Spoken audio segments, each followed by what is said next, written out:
My name is Harper Hadrian. I'm 27 years old, the youngest daughter of a San Francisco dynasty built on silk, scandal, and silence. While my sister Chloe memorized our family's game of power and preservation, I grew up believing in truth, in loyalty, in love. That made me the naive one, the outsider in a house that only rewards strategy. For most of my life, I stayed quiet, designing dresses in the shadows of boardrooms, too soft to be taken seriously. But everything changed the day I flew across the world for a charity trip, only to return and find that my fiancé had married my sister, wearing my wedding dress in my family's name. And the worst part? Everyone smiled, until the judge read mine. San Francisco International Airport. 3:42 p.m. The air reeked of jet fuel and rain. I stepped off the plane, clutching my duffel bag, phone vibrating with unread messages. None from Declan. I had sent him photos. Desert clinics. Moroccan children with threadbare shoes, smiling. Nothing back but silence and a thumbs up. I should have known. Outside, the Uber driver barely glanced at me. Rain smeared the windows, city skyline bending in watery streaks. I stared at my reflection.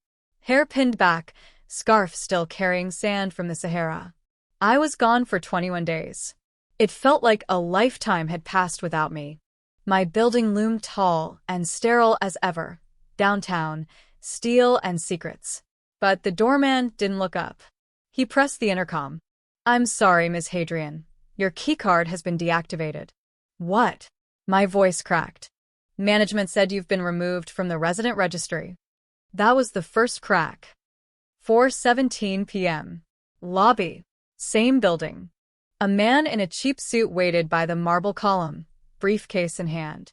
He spotted me and smiled with the kind of calm that only meant trouble. "Miss Hadrian?" I nodded. "You've been served." Manila envelope. Thick. Legal weight. I opened it standing right there. Notice of change in property ownership. Filed and stamped 3 days ago. My condo. My name. But the signature wasn't mine. No tremble. No hesitation. Just clean, elegant cursive. Harper A. Hadrian. Perfect forgery. My throat went dry. Who filed this? He adjusted his tie. "Your sister, Miss Chloe Hadrian. Co-trustee." I couldn't feel my legs. Cut scene. Myra's apartment. 5:38 p.m. Mira Kovacs, former classmate, now junior attorney, sat with me as I read the documents again. Her place smelled like old law books and microwave tofu. She didn't ask if I was okay. She just handed me water. "This isn't a mistake," she said. "It's surgical." "I've never signed this," I whispered. "It doesn't matter what you've done. It matters what they can prove you didn't." The second blow came while I was still holding the glass. Notification banner on my phone. Chateau Belle Rose. Wedding confirmed for Saturday. What the hell? I clicked. Reservation under. Chloe Hadrian and Declan Kerr. My stomach turned to ash. Declan. My Declan. The man who kissed my forehead when I boarded that plane. Who said, "You go help the world. I'll hold ours together." The world twisted. I refreshed the email. Attached was a file. PDF. Venue layout. Ceremony details. Guest list. My name wasn't there. I ran. No code. No umbrella. 6:09 p.m. Hadrian Estate, Pacific Heights. The house I grew up in now glowed with champagne lights. Music floated through stained glass windows. People laughed inside. A valet moved to stop me. "Private event, ma'am." I pushed past him, stormed the entry hall, and then I saw her, descending the grand staircase. Chloe. In my mother's wedding dress. Ivory lace, restored by my hands. Fitted for me. And on her left hand, my ring. A 3-carat Asher cut. Platinum band. Declan stood beside her, hand wrapped around her waist. His face unreadable. Perfect. Polished. She looked right at me. Smiled. My mother clinked a glass nearby. "To family," she said, voice like silver slicing meat. I couldn't breathe. Couldn't scream. Chloe raised her glass. To new beginnings. She wore my mother's wedding dress and my engagement ring. I didn't remember getting in the car. I only remembered the driver asking, "You okay, miss?" I wasn't, but I said yes. Because in my family, admitting you're broken is just another way of telling them where to hit you next. Mira didn't knock. She opened the door like she'd been expecting me. The moment I stepped inside her apartment, the smell of burnt rice and printer ink hit me like memory. We hadn't talked in 2 years. Now she was the only one I could trust. "You're bleeding," she said. I looked down. My palm had a small cut, probably from gripping the banister too tight. Or maybe from rage. She handed me gauze, then motioned to the couch. I dropped into it like dead weight. "They did it," I whispered. "They actually did it." Mira didn't ask for context. She never needed help filling in blanks. They didn't just marry. They erased you. Cut scene. Myra's laptop open. Legal docs pulled up. She scrolled through PDFs with rapid keystrokes. I handed her the wedding reservation from my phone. "This came an hour ago." She stared at the screen. "The license was filed 3 weeks ago." My pulse spiked. Before I even got on the plane? Exactly. Twist. First twist. Mira turned the laptop around. "Someone faked your signature on a co-trustee amendment the same day you flew out." What? She clicked on a tab. "Filed with the county. Digitally signed. All legally valid, except you never authorized it." I stood. "Can they do that?" She shook her head. "Only if no one questions it." I felt like screaming. Or shattering something. Or both. They used me being gone as cover. They needed you invisible to pull this off. They made sure you vanished. Second twist. Incoming. Phone buzzed. Unknown number. Text only. Check the registrar's timestamp. You'll see why. No name. No return message. Mira clicked through the county clerk system. Found the marriage record. Timestamp. Filed at 9:13 a.m. Friday. San Francisco. I boarded my plane at 8:45 a.m. same morning. They waited until I was in the air. Declan walked me to the gate. Said, "You're doing something good.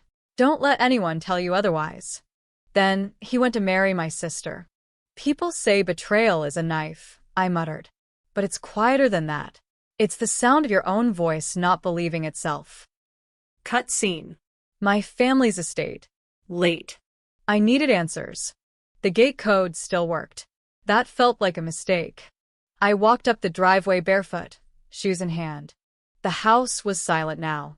No more music. Just the wind chimes my mother insisted were from Kyoto, not Pier 1. The front door creaked open. I stepped inside. Chloe stood in the foyer. No dress now. Just a silk robe, glass of red in hand. "You should have stayed gone," she said. "I came home. This isn't your home anymore." Confrontation. Hard and fast. "You married him." She smirked.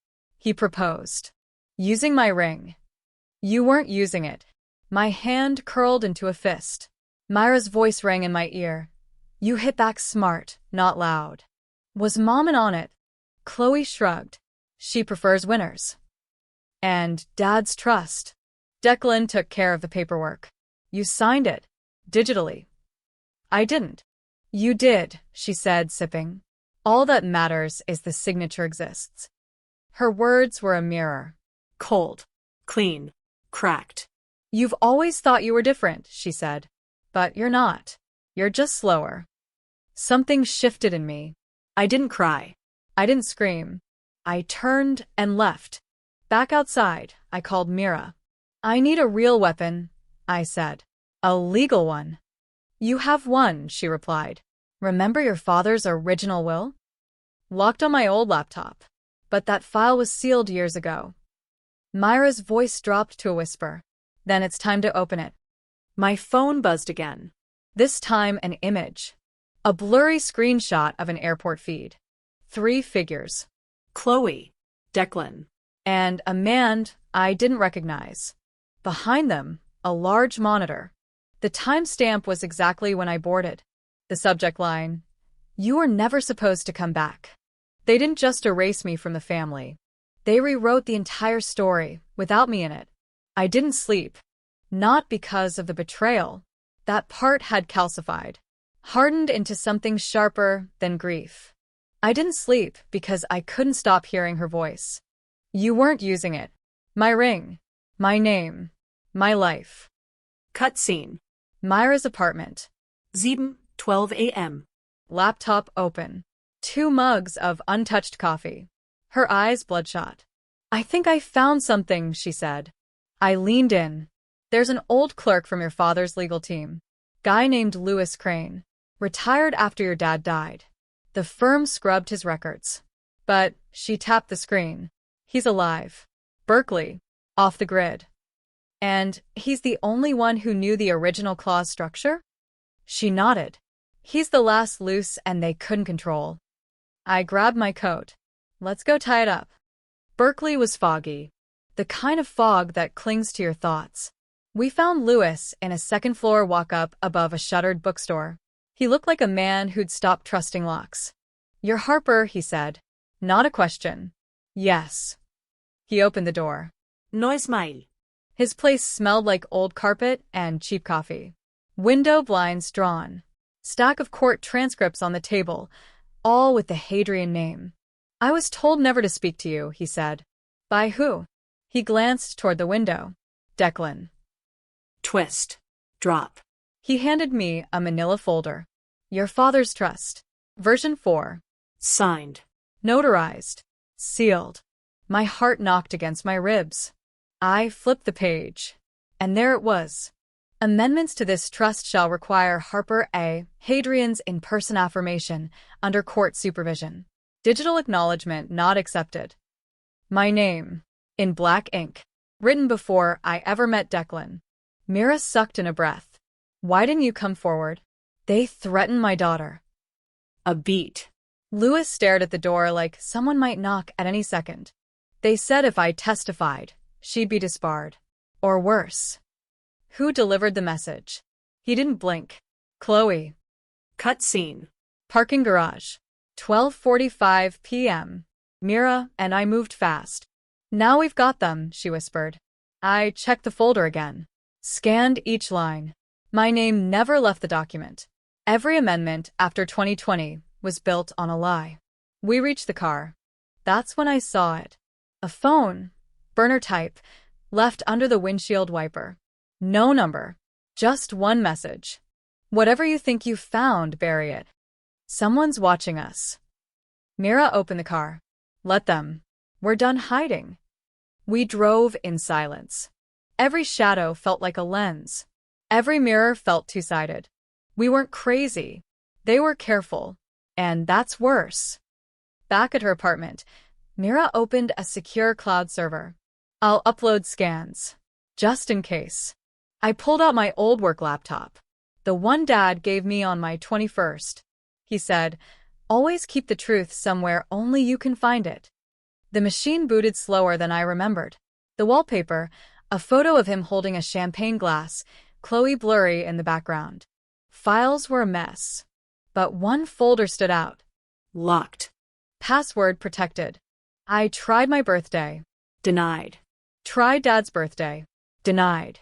Tried the name of our old dog. Denied. Mira leaned over.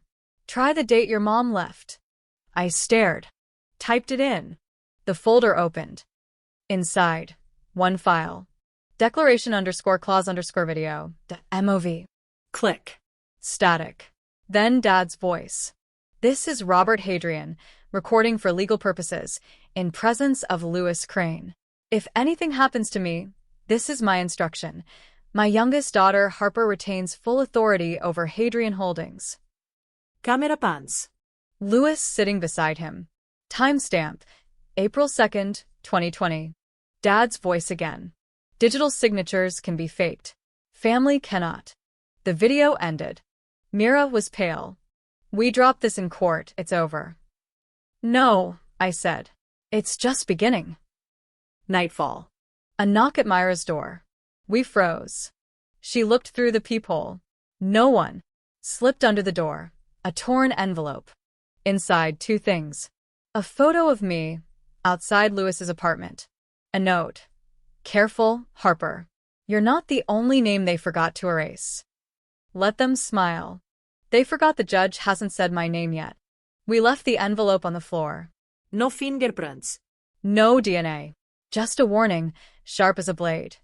You're not the only name they forgot to erase. Mira double-bolted the door. I stood at the window, scanning the street. A black sedan was parked across from us. Engine off. Lights out. Someone inside, watching. Waiting. There's no such thing as paranoia when you're actually being followed, I said. Mira didn't argue. She grabbed her laptop, slammed it shut. Berkeley. Now. Cut scene. Highway 580. Overcast sky. No music. Tension static. Lewis is still a loose end, she said. If they're threatening you, they'll circle back to him. They already have, I said. They just didn't finish the job. Lewis lived in a crumbling duplex, second floor, side staircase. The kind of place where screen doors squeak like warnings. He answered before we knocked. They came last night. He didn't look surprised. They knocked once. I didn't answer. Heard a car peel out after 10 minutes. Mira stepped inside first. We need your statement. Video, audio, affidavit, anything you've got. He pointed to a metal lockbox on his kitchen table. I knew this day would come, he said. He opened it. Inside, a flash drive. One key. One name on the tag. Hadrian_04_ locked. We didn't wait. Back at Myra's, she loaded the file. Footage. Time-stamped. Chloe, Declan, and a man in a gray suit. Chloe said, the digital match will be close enough. Harper never checks paperwork. Declan laughed. She checks feelings, not facts. The man nodded. It'll hold if no one challenges it. Mira turned to me. We have them. We had them before, I said. That didn't stop them. The printer jammed as we tried to print copies. I yanked the paper out, ripped, blurred ink. Mira cursed. I grabbed my phone. Hit record. Make a backup, I said. Email it. Text it to yourself. Send it to 3 lawyers. Paranoia isn't weakness. It's armor. We got in Myra's car. Drove 2 blocks. That's when the SUV appeared behind us. Black. Tinted. Close.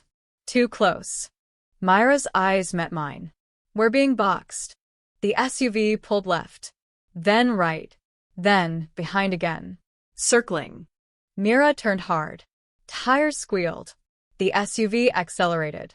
I looked back. No Platz. Brace, Mira said. We swerved into an alley. The SUV followed. Cut scene. Metal dumpster. Brick wall.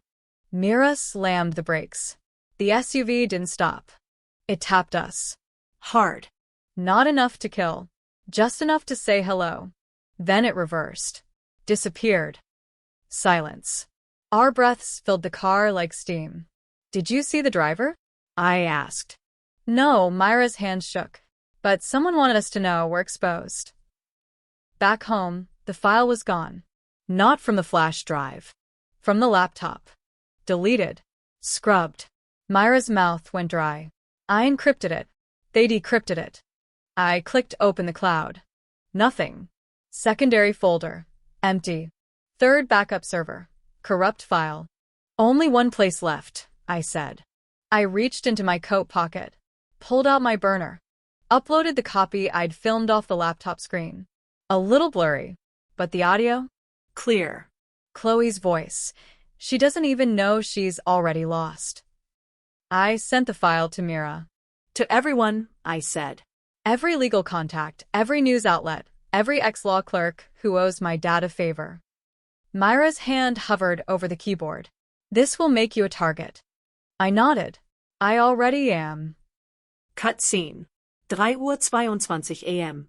Mira asleep on the couch. Gun on the table. I sat alone, scrolling through public records. That's when I found it. Court filing. Temporary restraining order. Filed by Declan Kerr. Against me. Claim. Erratic behavior. Threats. Mental instability. Filed 2 days ago. Stamped. Sealed. Pending approval. Twist drop. They weren't just stealing my life. They were building a case to destroy me entirely. We needed something more. Something they couldn't erase, discredit, or deny. We have one last card, I whispered. Mira stirred. What? Court. Harper, they'll bury you in affidavits and fake evidence. Then we bury them in truth. We leave for court at 7 o'clock. They wanted me scared. They forgot I was already furious. The courthouse smelled like disinfectant and old paper. Justice always did. Metal detector. Tray. Shoes off. On again. Security eyed me longer than necessary. I felt it, the weight of eyes, the quiet calculation. Someone whispered my name. Someone else pretended not to know it. Mira walked beside me, posture sharp, jaw locked. Remember, she said low. Say less. Let them talk themselves into a hole. I nodded. My pulse thudded in my throat. People say courtrooms are calm places. That's a lie. They're pressure cookers. Everyone pretending the lid isn't shaking. Cut scene. Courtroom 3B. Chloe sat 2 rows ahead. Cream suit. Pearl earrings. Composed. Declan beside her. Navy tie. Hands folded. The picture of control. They didn't look at me. That hurt more than hate ever could. The judge entered. We stood. Saturday. Proceedings began. Declan's attorney went first. Smooth voice. Expensive cadence. Your Honor, this is a matter of concern. Ms. Harper Hadrian has exhibited unstable behavior following a personal loss. We have reason to believe her claims stem from emotional distress, not fact. A folder slid across the bench. Medical records. Selective. Misleading. Legal. Mira leaned toward me. They're building a credibility trap. I breathed in. Out. A voice in my head, my father's, maybe, said, power doesn't raise its voice. It arranges the room. Then came the witness. The notary. Middle-aged. Nervous hands. Swore the oath. Saturday. Did Ms. Harper Hadrian sign the amendment in your presence? Declan's lawyer asked. Yes, the notary said. She did. Voluntarily. My nails dug into my palm. Mira stood. May I cross? Permission granted. She paced once. You were paid for the service? Yes. By whom? The Hadrian Family Trust. Mira turned to the judge. We submit evidence of a payment to this witness from a Shell LLC registered in the Cayman Islands. 1 week after the signing. Gasps. A ripple. Declan's attorney objected. Too late. The judge frowned. I'll review the transaction. Chloe shifted. Just slightly. That was the crack. Recess. Hallway. Reporters circling like birds. Harper, did you fake your own breakdown? Is this about jealousy? Mira pulled me aside. We rattled them, but not enough. I leaned against the wall. Cold marble. Cold truth. There's still ahead, I said. For now. Night. Myra's place again. Lights low. Phones off. I stared at the restraining order Declan had filed. Ink still fresh. He's escalating, Mira said. If it's granted, you'll be legally silenced. Then we don't wait for court. She looked at me. What are you thinking? Declan never deletes anything, I said. He hoards leverage. He keeps backups. That's speculation. So was trusting him. I remembered his habits. The locked drawer. The way he checked the door twice. The man who told me once, smiling, the past is only dangerous if you forget where you put it. Cut scene. Declan's townhouse. Pacific Heights. Midnight. Lights off. Security system armed. Mira worked the keypad. She didn't smile. 10 minutes. Inside, the house breathed expensive silence. Art. Steel. Control. We moved fast. Office first. Desk drawers. Empty. Bedroom. Closet. Shoes aligned like soldiers. Then I saw it. A small safe behind a mirror. hidden but sloppy. Declan always underestimated emotion. Mira knelt, worked the dial. Click. Inside, documents. Cash. And a slim black drive. No label, just a strip of red tape. My hands shook as I took it. "We're out," Mira whispered. The alarm chirped once. Twice. We ran. Back in the car, engine roaring, I plugged the drive into my phone with an adapter. Files loaded. Video. Audio. Timestamps. Declan's voice. Chloe's laugh. "Once she's gone, we clean it up. Harper won't fight. She never does." A pause. Then Declan again. "If she tries, we make her look unstable." I close my eyes. People say the truth sets you free. That's wrong. The truth gives you a weapon. What you do with it decides the rest. Mira exhaled hard. "This ends them." "No," I said. "This exposes them. There's a difference." My phone buzzed. A court notification. Emergency hearing scheduled. 9 a.m. Mandatory appearance. I smiled. Just a little. "He kept the drive," I said. "And if I bring it in, I bury them both." 8:52 a.m. The courthouse steps were wet with rain. Cameras waited. So did the whispers. I walked through them like I was made of armor. Inside, Mira adjusted the collar of her coat. She didn't speak. She didn't need to. Truth has no volume. Only gravity. Cut scene. Courtroom 4D. Packed.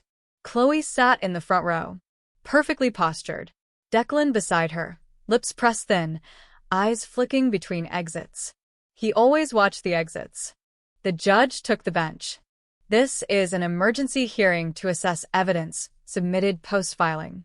Miss Hadrian, proceed." I stood. Swallowed once. Plugged the drive into the court's monitor. "No speeches," Mira had warned. "Let them hang themselves with their own rope." The screen lit up. Chloe's voice filled the room. "She doesn't even know she's already lost." Declan's laugh. "She checks feelings, not facts." Cut to Notary's face. Nervous. Smirking. "It'll hold if no one challenges it." Silence followed. The kind that hums in your teeth. Then the judge spoke. "Mr. Kerr. Ms. Hadrian. This video confirms collusion, forgery, and financial coercion." A pause. "Furthermore, under Clause 4.9 of the original Hadrian Trust."